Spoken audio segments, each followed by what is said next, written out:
à Far Cry. Une saga d'amour-haine, enfin plutôt pour moi. De ma relation avec toi finalement.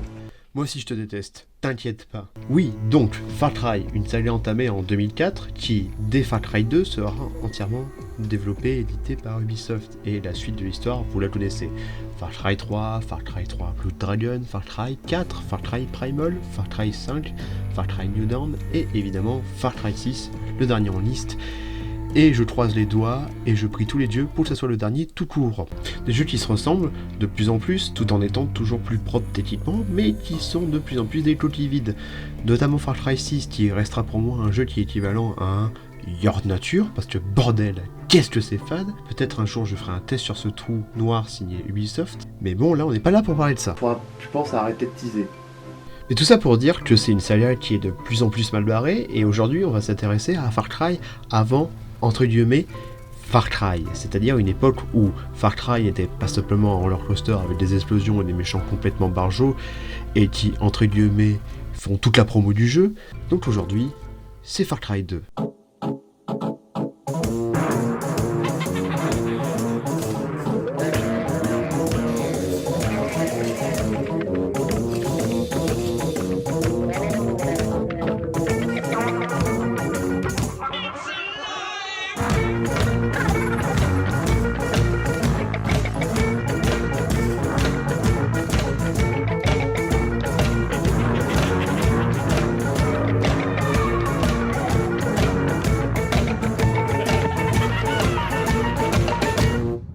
Donc Far Cry 2, sorti en 2008 sur PC, PS3 et Xbox 360, nous raconte l'histoire d'un mercenaire arrivant dans un pays africain fictif déchiré par une guerre civile et sa mission, buter le chacal qui, non, n'est pas un harceleur sexuel, mais le vendeur d'armes qui fournit les deux camps. Alors on y va, on prend un taxi, on découvre ce pays aussi charmant qu'une hémisphère remplie de pu, où il y a un poste de contrôle tous les 20 mètres, et oh, excusez-moi, je fais une crise de malaria, ce qui me fait louper la possibilité de tuer le chacal, et tu vas me forcer à faire des contrats pour tout le monde. Comme une pute, oui, exactement. Bon, l'histoire est très peu présente, mais très intéressante, notamment toutes les rencontres avec le chacal, qui est certes moins vendeur qu'un Vass, mais reste tout de même subtil et intéressant.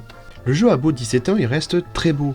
J'en parle pas assez, mais la qualité graphique en fait beaucoup à l'appréciation d'un jeu. Et là, la météo, les environnements, les animations, notamment de soins, et notamment le sound design qui en met plein les orifices. That's what she said. Notamment les armes et les véhicules qui sont un vrai plaisir à écouter.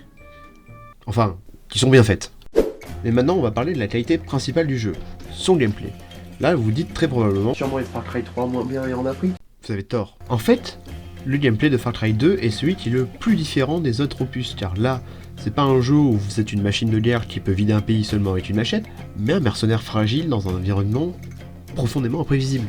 Oui, car dans un jeu comme Far Cry 6, on planifie notre attaque et la seule chose qui pourrait foirer notre exécution, bah c'est notre exécution. Sauf que dans Far Cry 2, il peut y avoir votre arme qui s'enraye, ou carrément vous péter au visage car elle est beaucoup trop usée, ou encore faire une crise de malaria random qui vous demande de prendre des pilules qu'il faudra récupérer en échange de services, et je passe beaucoup de détails qui pourraient potentiellement vous arriver et qui arrivent de manière totalement random. Là normalement vous commencez à comprendre ce que je veux dire, le jeu s'accroche beaucoup à son côté réaliste. Bah oui c'est vrai, je veux dire c'est un pays d'Afrique où chaque véhicule a un GPS. Et que la population, je blessais personne, mais quand même très agressive. Oui, car la difficulté du jeu vient aussi des ennemis durs à abattre, qui peuvent vous rusher, vous repérer à 3 km. Mais bordel, je suis habillé comment pour être aussi visible? Encore qui te lâche pas, et qui t'agresse pour n'importe quelle raison. Mais bordel, ça fait ça d'être victime de bavure?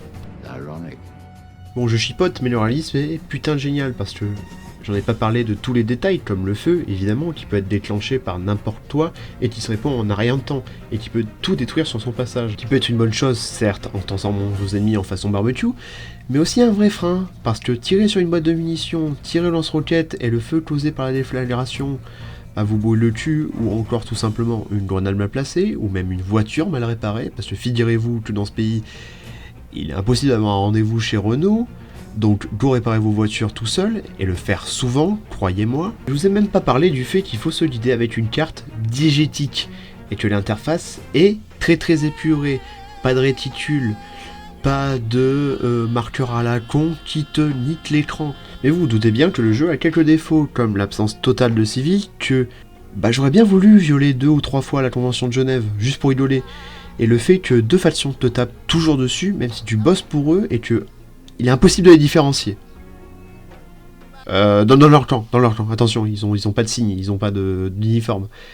Et bordel, il y a des camps partout. Putain, mais je suis en Corée du Nord là ou quoi? Ou encore une faune passive, qui est là pour décorer si vous voulez.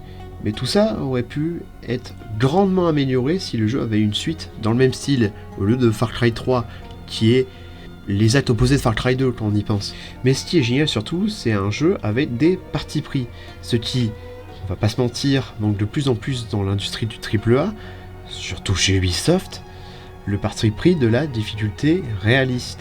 Et ça me fait énormément plaisir que le jeu, certes, a fait un énorme four à sa sortie, mais qui, depuis quelques années, a un énorme regain d'intérêt. Car si un jeu comme ça sortirait aujourd'hui, il serait parfaitement légitime. Vous savez, les jeux durs et réalistes, comme le plafond de verre, aujourd'hui ces jeux-là sont communs. Par exemple, le côté imprévisible des armes a été repris dans Deathloop, qui a été plutôt bien reçu, ou encore les points de sauvegarde rares et seulement manuels, qui est une spécialité chez Dark Souls par exemple. Donc essayez-le, juste pour la curiosité d'un Far Cry qui n'est pas une coquille vide, qui n'est pas fade, et qui a des trucs intéressants à dire et à faire partager. Ceux qui courent pas les rues. Surtout n'oubliez jamais... La chenille ne porte pas de lunettes quand elle boit l'eau.